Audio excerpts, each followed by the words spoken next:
What's up, amazing people? So often I hear people say they've left a narcissistic relationship and they're struggling with respect, or I'm in a narcissistic relationship, I'm not being respected. But the thing is, respect from a narcissist is extremely hard to get. Narcissists, they only respect people that they look up to.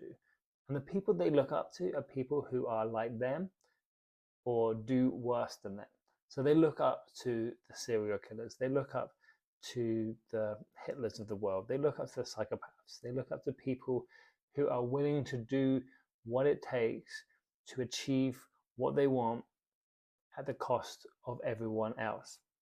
Now, being everyone else, being someone who's an introvert like myself, or someone who's lacking self-confidence or self-worth because you've been in a narcissistic relationship or because you've had a messed up childhood, this can really affect how you come across to the narcissist. So while I say you can't get the narcissist to respect you, because the narcissist doesn't respect anyone apart from themselves, apart from a few psychopaths, the narcissist only respects people who demand respect.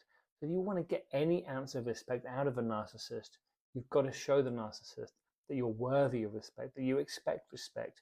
In fact, while the narcissist is creating this fantasy world, and in this fantasy world, they are the king, the queen, they are the leader of the world, you've got to show them that in this fantasy that they have, they're not going to change their fantasy, but you've got to show them how your fantasy or your life blends in, which means you have got to stand up tall. Now I'm going to go through the top 10 psychological hacks you can use with people who are narcissists. Now, remember, this comes with a caveat. This doesn't mean that if you're in a relationship with someone and they've been mistreating you and you suddenly behave in this way, that things are just going to change overnight. What this means is that when you start using these, and you start believing it yourself, when you start believing that you are someone who is worthy of respect, people will feed into your beliefs. The same way a narcissist gets people to feed into their beliefs, you've got to change your reality, change your identity, change your beliefs, so the narcissist and everyone, even people who you just bump into on the street, new people you meet, people going forward, new relationships, you don't have to be horrible to people. You don't have to be hurtful to people. You don't have to be narcissistic. You can be very compassionate. That doesn't mean that everyone doesn't deserve respect. Now, to get respect, first thing we've got to do is respect ourselves. And respecting ourselves can be extremely difficult when we've learned from a narcissist, from a toxic person, from a horrible family system that's beat us down and belittled us and traumatized us into thinking that we are not worthy. And we end up believing that lie, that story, that myth, and we start to take on that role. And then we present that role to the world. And sometimes this is why we keep getting into negative relationships, because we think that's our place. We think that's who we're meant to be. So we've got to change that story in our head, and start becoming the person who deserves respect. In some ways, you can look at this a bit like the victim story. So many people come out of a narcissistic relationship, and because they have been victimized, and because there is a victim, someone oppressor looking down on them, wanting to oppress them, they think, you know what, I'm the victim. You were the victim. And now that person's gone. Once that person's gone out of your life because you've managed to get away and you've done everything that you needed to, you've been resilient, some people still play that role. And the reason is because they believe that they need someone to apologize. You might never get that apology from that narcissist or from that toxic person or from that abuser. So if you never get that apology, does that mean that they're always going to be the oppressor? Yes, it does. But just because they're always going to be the person who did oppress you, does that always mean you're the victim? Well, it kind of does. But the problem is, if you stay in that role of, I'm not going to leave this role until they apologize, until they take accountability for what they've done, you're always letting them play the role. You're always letting this role play continue, even though you've left the relationship, or they've left the relationship, or you've escaped for some reason. You're going to continue this role, a bit like in the TA family systems, where you're looking at parent, child, adult, where people take on a different role. You see it in couples. You see one person playing the kid in the relationship, and the other person playing the adult and telling them off all the time. And this is a role that we get into. And actually what we need to do is have two people on adult level. It doesn't work, of course, with a narcissist who, if they've chosen to play a certain role. But you have choice over who you play. You can be who you want to be. You can play a role. Of course, you can't control how they behave to that, how they react to that. But if you're using these 10 psychological hacks, this will definitely change the way you respect yourself. And then that in turn will change the way the world around you sees you and starts respecting you. So the first one is stay busy.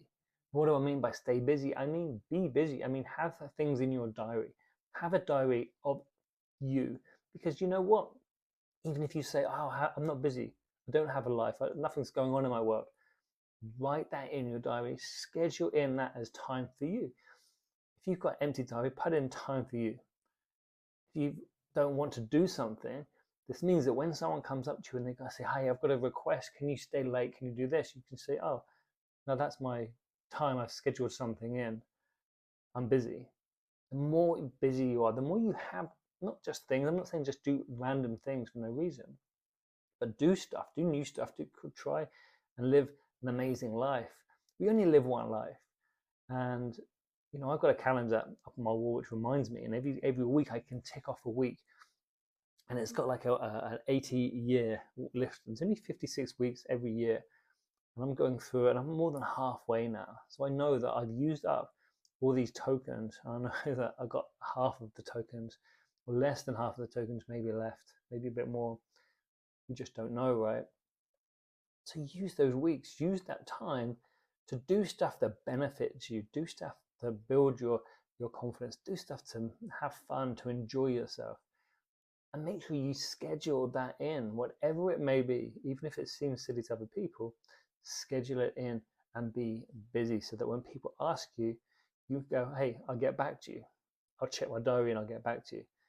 Yeah, and that gives you time to think about it. If you're someone who's not very good at saying no, just say, I can't tell you right now because I don't have my diary on me. I will check, get back to you within 24 hours. And then just text them back. If you're like me and an introvert, you don't want to do too much phone calls, send them a text, send them an email. Just get back to them in a way that feels comfortable for you. Number 2 is be authentic. Now this means be you. What does that even mean? Now, if you've just got to have a narcissistic relationship, if you've just been in any relationship, to be honest, we allow that person to come into broach into our life, if you will.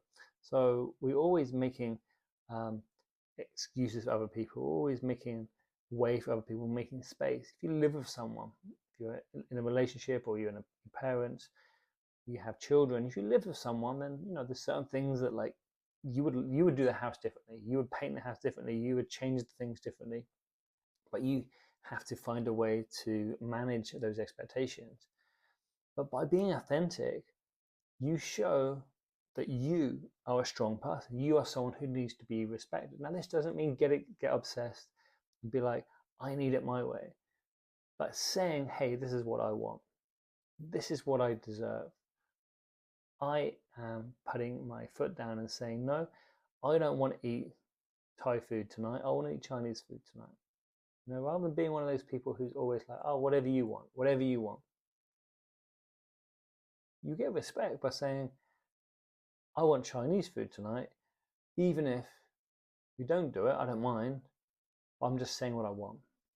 By just being authentic, being, hey, I don't like that, but I'll go because I like you. Or your needs are valuable and I value your needs. Although I don't want to go, I'm going to go because I value your needs. I think you need to go to Chinese more than I need not to go to Thai. Something like that, right? You can say something that shows your authenticity. Being yourself, doing things that matter to you, that mean something to you, that have purpose. Purpose is powerful. Purpose is what drives us. To find that purpose and let people know, then you have your North Star. When you have your North Star, things just start clicking into place.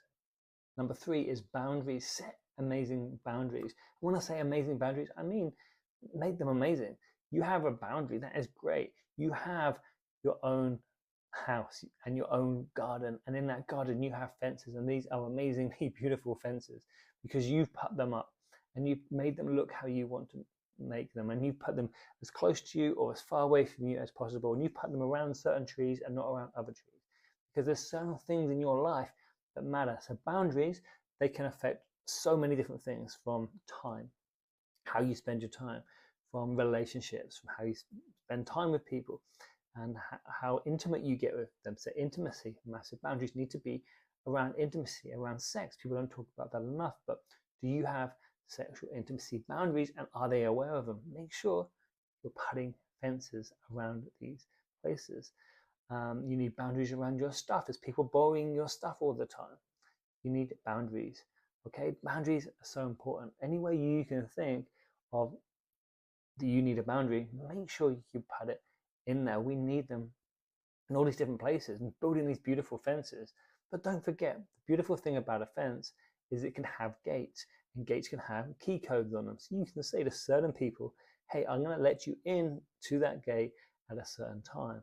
Everyone else, they're staying out.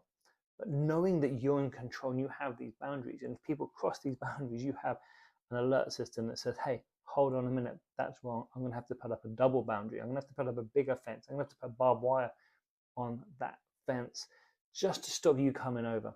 Do not come over. I will let you through the gate if I choose to. Number 4 is respond rather than react. A narcissist or toxic people, they get so much energy from you reacting. They love that. They love to push your buttons. They love to make you feel small. They love to wind you up. They love to play games. They love to say, oh, I was only joking, I didn't mean it. Oh, you're so sensitive. Winding you up. Know what the patterns are. Know what the triggers are. And then when you notice these triggers, when you notice these patterns and these emotional reactions, find a way to respond. Know what your response is. Plan responses. So the response could be just nodding your head. That's nice. Okay, whatever. Your response could be, I'm going to walk away, because you've set a boundary in that place and they've crossed a boundary. You have a response. I walk away. I just, doesn't matter if it's you or someone else. I'm just not talking to anyone who crossed that boundary or reacted or tried to wind me up in that way. It's just a response. I've just chosen to do this, or I've chosen to let it go over my head. My response is, okay, doesn't mean nothing over my head. Whatever it is, make it a response rather than a reaction. So that way you're in control of it. You can't control what they try and do to you to wind you up, but you can control how you respond. Number 5 is use people's names. Call people by their names. Say, hey, mate. Hey, John. Hey, Jane. Hey, Jill. Hey, Peter. Hey, I see you. Okay, you're calling people's names. That shows you're confident. It shows you're willing to use their name. It shows you know who they are. People, when they're held accountable, when they hear their name, they feel different. That makes them feel like, oh, this person knows me. This is why teachers use it. This is why your parents use it when you're in trouble. This is why my parents used to say Douglas rather than Doug when I was in trouble. They taught you in a different way. When you start to do that, when you start to approach people in a very much formal way, or like, hey, as if you're someone who should be respected, like, hey, so-and-so, tell them their name. Tell them that you know their name, and introduce yourself. Don't waste time holding back about who you are. Say, hey, this is someone new. Hey, I'm so-and-so. This is what I do. Especially if you're new to a meeting or an event, say, hey, I'm Doug. I'm the trauma therapist.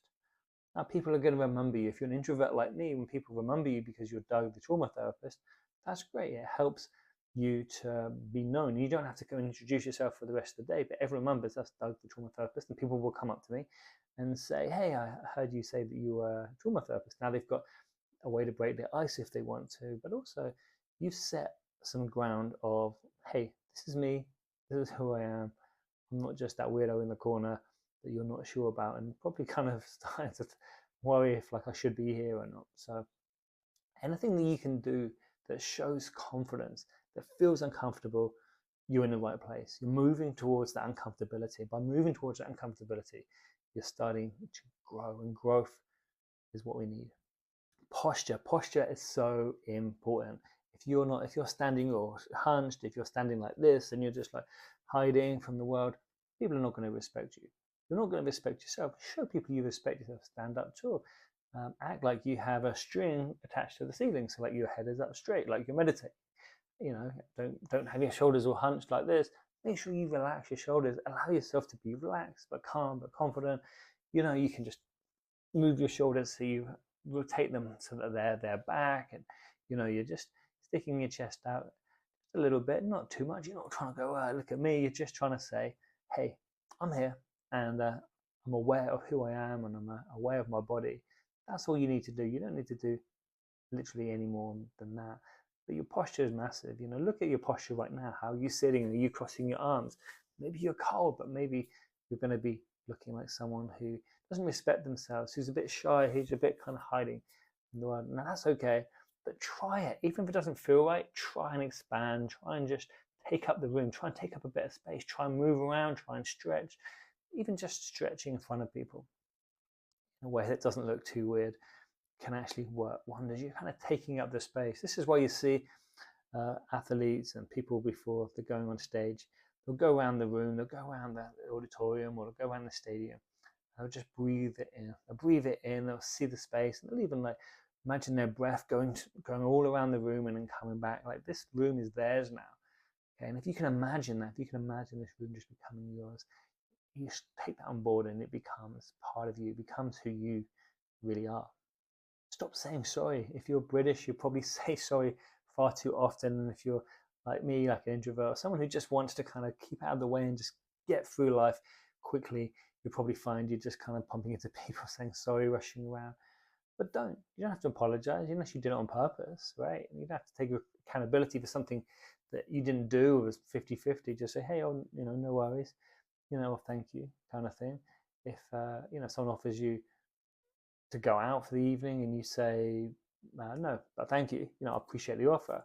You can let them know that it's great that they offered you it, but no, it's not for me. You have to say, really sorry, I don't want to do it.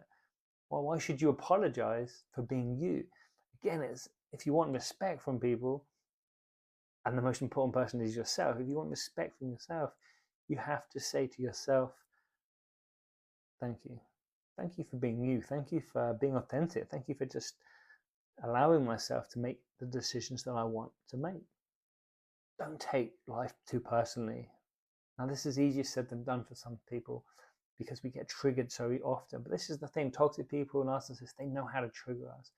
Don't take it personally. Allow it to be something that's just them. That's what they're saying.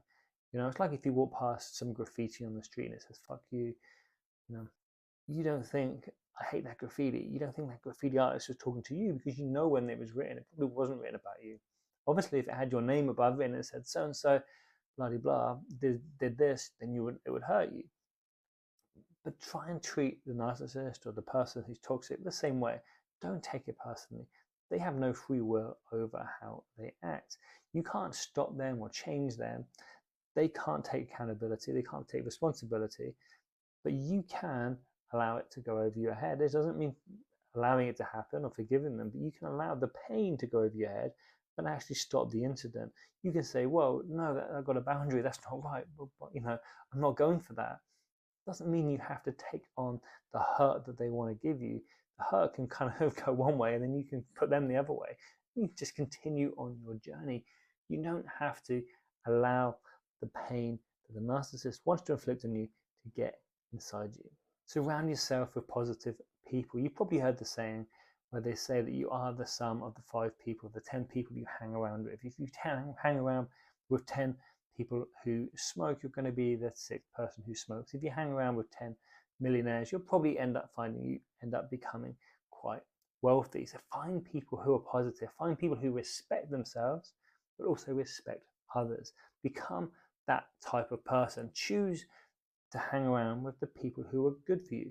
This means making sure that you get out there, making sure that you use your time, use your energy wisely. You're not giving it to people who don't deserve your second chances. Too many second chances have been given.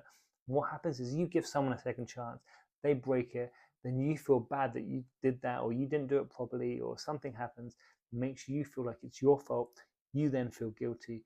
Because you feel guilty, you feel like I'm not good enough. So then the pattern continues. you do it again, you try and help them out again, it doesn't work, you blame yourself. Before you know it, you start to feel like you're a failure and you don't deserve any respect. When the truth is totally the opposite. You deserve all the respect in the world. And finally, tell yourself that you are worth respect. Tell yourself that you are amazing. However you want to do this, wake up in the morning, write it on the mirror, shout at yourself in the mirror as you're driving the car, sing it out loud, say whatever you need to say. Find a way to tell yourself, to show yourself, to write it down, make a note, have it as a note that pops up on your phone every hour. Do something that tells you you are respectable. You are the certain person who deserves respect, and you respect yourself. Tell yourself why. Say, I respect myself because I'm the kind of person who does X, Y, and Z. I set boundaries. I am nice to people. I am a decent human being. I have integrity. That's why I respect myself. I've done so much for people over my life. I deserve to have respect back. I'm going to get respect today. I'm going to respect myself first of all, and I'm going to expect respect back. I'm going to treat people the way they treat me. And if people don't treat me with respect, then I'm going to move on. I'm going to put up my boundary and just tell them where to go, or just going to move on past them because I don't want to get into all that BS. So guys, I hope this video has been useful. And if you have any other ways that you found that help people to respect you, type respect below and let us know how they respect you. Make sure to subscribe, make sure to follow, and I look forward to seeing you on the next video. Thank you for following, and this healing journey is one that we are going to thrive and make the most of. Let's do this, guys. Namaste.